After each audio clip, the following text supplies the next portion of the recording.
E temos aí algo que vai fazer o país passar muita vergonha. Eu estou apostando aqui, quero ouvir o Edu e a Neila, que é a COP, né, que está chegando, que vai ser realizada aqui no Brasil. Não sei se a gente tem um VTzinho explicando o que é a COP, para todo mundo que está assistindo a gente. Mas é um evento, né, que vai discutir toda essa questão da crise climática. O problema é que não tem onde colocar, as pessoas não têm onde ficar ali, né, porque os hotéis estão cobrando preços absurdos. Eu até conversei com um colega de uma companhia aérea esses dias que ele disse o seguinte: olha, não é verdade que os voos estão lotados lá, não. Ninguém está indo para lá. Os voos estão, nesse evento da COP, né, os voos estão vazios. Então não adianta dizer vamos colocar mais aeronaves e tal, porque não é assim, porque está muito caro ir para lá. E países, né, que têm muito dinheiro, muito mais do que a gente, disseram que não, a gente não vai pagar R$1 milhão por 5 dias de hotel, né? Até eu tenho uma história interessante. Me deu um déjà vu. Ano passado, eu fui para o Rio de Janeiro, era um evento que ia acontecer na Aterro, então eu fiquei no hotel lá próximo. E na recepção, o rapaz me falou que ele ia me explicar como funcionava a hidromassagem. Eu falei, como assim, né? Um hotel zero luxo, né? Um hotel simples, né? Hidromassagem. Eu falei, caramba, me dei bem, né? Peguei a suíte presidencial. E quando entrei no quarto, tinha um espaço de polidense. Ele quis ensinar também como é que usava o polidense? Né? Ou só a banheira? Não, eu até perguntei se estava inclusa a aula, né? Porque eu aprender, né? Tá lá, se eu paguei por aquilo, eu quero usar, né? Ele explicou, não, isso aqui era um hotel, né? E para as Olimpíadas foi transformado em hotel, assim como aconteceu com boa parte dos motéis no Rio de Janeiro. Aliás, os cariocas ficaram com déficit de motel na cidade porque virou tudo um hotel, né? E isso está se repetindo e a gente não aprende e não só não aprende, porque na COP29, que aconteceu lá no Azerbaijão, aconteceu o mesmo problema. E todo lugar que não está pronto para um evento desse, acontece o mesmo, né? O problema da vergonha do Brasil é que quando você... E eu vi isso agora em Manaus, né? Eu fiquei circulando bastante entre os distritos industriais. A quantidade de córregos e rios poluídos que eu passei dá vergonha. A quantidade de pessoas jogadas no chão dá vergonha, né? E isso nós vamos escancarar para o mundo de uma forma pior possível, né? Quando você vai numa conferência dessa para falar de meio ambiente, você começa a ver que não tem saneamento básico, você começa a ver que os córregos, os rios estão poluídos, você começa a ver que a pessoa tem que se hospedar num local onde não tem a mínima condição de uma pessoa passar mais do que uma hora. Pois é, então... É um motel, a Maria está me dizendo que é um ex-motel que subiu a diária de R$70 para R$2.000. Tá bom para você? Será que tem polidense, banheira e piscina esse? Se não tiver, eu não vou. São quantos dias de evento, Maria? Acho que são 7 dias? Não são 5 dias? Enfim, porque tem os eventos paralelos também, por isso que eu estou de 10 a 21, de 10 a 21 de novembro. De 10 a 21 de novembro. Realmente, o problema disso, né, é que o que passa, né, para quem está fora do Brasil, né, que o brasileiro é o cara do jeitinho, é o malandro, que quer se dar bem. Então, isso para a imagem do Brasil no exterior é muito ruim, né, não afeta só a questão da incapacidade do governo de conseguir fazer um evento desse porte no Brasil. Foi o Brasil que foi buscar esse evento, é um evento importante, os olhos do mundo vão estar para o Brasil, as discussões mais importantes, a gente está aqui falando, né, que tem tantas discussões que o país precisa tocar e não consegue, porque está nessa agenda Bolsonaro, que interessa ao governo Lula manter essa agenda, para mascarar a falta de propostas do governo e para fazer ali a disputa eleitoral, ao invés de fazer a disputa que interessa ao país. Mas, além de tudo isso, mostra também, né, é ruim para a imagem do povo brasileiro. Eu me lembrei esses dias, viu, Edu, que quando a Lady Gaga foi fazer um show no Rio de Janeiro, né, recentemente, já não lembro mais se foi esse ano, no século passado, o prefeito do Rio de Janeiro, ele fez um vídeo para o Instagram e disse o seguinte no dia do evento: cariocas, hoje nós estaremos recebendo não sei quantos milhões de turistas. Eu peço que vocês recebam a todos com um sorriso no rosto, com atenção, com carinho, porque essas pessoas vão gerar emprego, vão gerar renda e podem voltar para o Rio de Janeiro em outros momentos. Então, vamos ser cordiais e vamos ajudar os turistas que estão aqui a conhecerem a cidade. Eu achei fantástico isso, porque é um gesto que não custou nada para o poder público e deu às pessoas a seguinte: olha, é uma missão que ele deu para todos os cariocas naquele momento. Recebam com carinho as pessoas que estão vindo para cá, porque o turismo é uma grande fonte de renda, e principalmente para essa parte do Brasil que nem nós do Brasil conhecemos, né? Por conta do custo que fica. Às vezes é mais fácil para a gente ir para a Europa do que conhecer, né, essas capitais que ficam ali.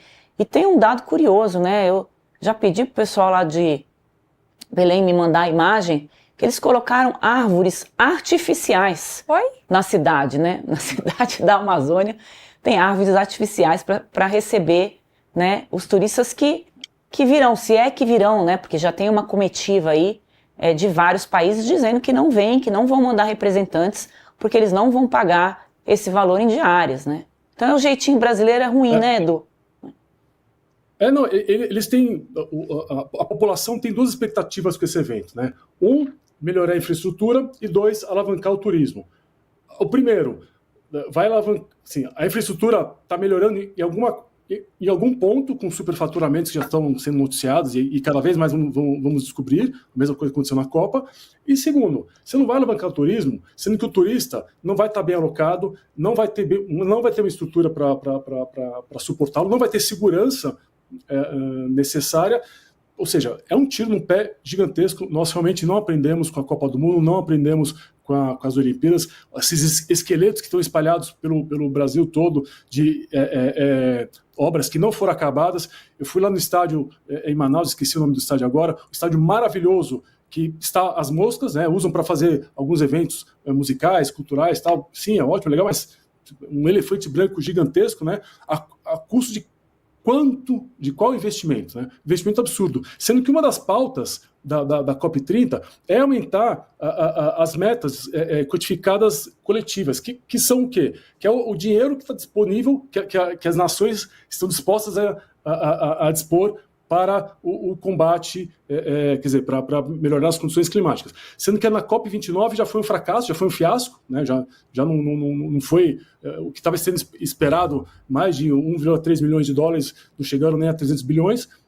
Então, como é que você vai esperar que alguém se predisponha a investir mais em algo, sendo que na cidade onde ele está, no país que está sediando, já não faz bom uso do dinheiro público, né? Não teve um esforço, né, da parte do governo também brasileiro de voltar as atenções ali, né, para a cidade, para poder transformar ali numa cidade modelo, né, para quem vai visitar e sair daqui com uma imagem boa do Brasil, principalmente nessa questão do meio ambiente. A gente tem a ministra Marina Silva, que é a ministra, né, do meio ambiente.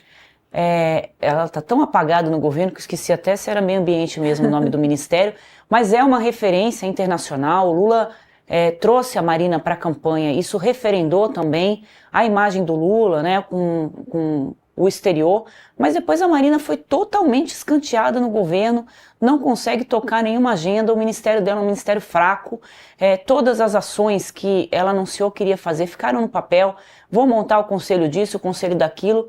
A gente foi dar uma olhada, né, aqui a minha coluna, nenhum conselho, a única reunião que teve foi para montar o conselho.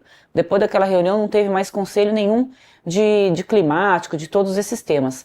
E além disso, a Marina, além da ineficiência da própria Marina, ela ainda enfrenta toda uma oposição ali, que tem votado, né, agendas bastante preocupantes do ponto de vista ambiental ali no Congresso, com o apoio do senador Davi Alcolumbre e com o respaldo do governo federal. Né? A exploração de petróleo na margem equatorial é uma dessas medidas que a gente está assistindo, que foi goela abaixo ali pelo Davi Alcolumbre, arrematando aqui, né, com o que a gente estava falando do poder absoluto do Davi Alcolumbre. Então agora você entende por que ele não vai pôr a CPI, por que ele não põe o impeachment do Moraes, porque esses acordos que os interessam estão sendo feitos e o governo está garantindo tudo que o Davi Alcolumbre quer, justamente para essa agenda bolsonarista não andar ali no Senado. Mas, então, Andreas, eu queria te interromper só um minutinho, claro, falando a respeito da margem equatorial aí, da exploração da margem equatorial. A Marina é contra, assim como o ICMBio, e hoje, no Palácio do Planalto, tem uma coletiva de imprensa para falar sobre esse assunto, para falar sobre votação do projeto que...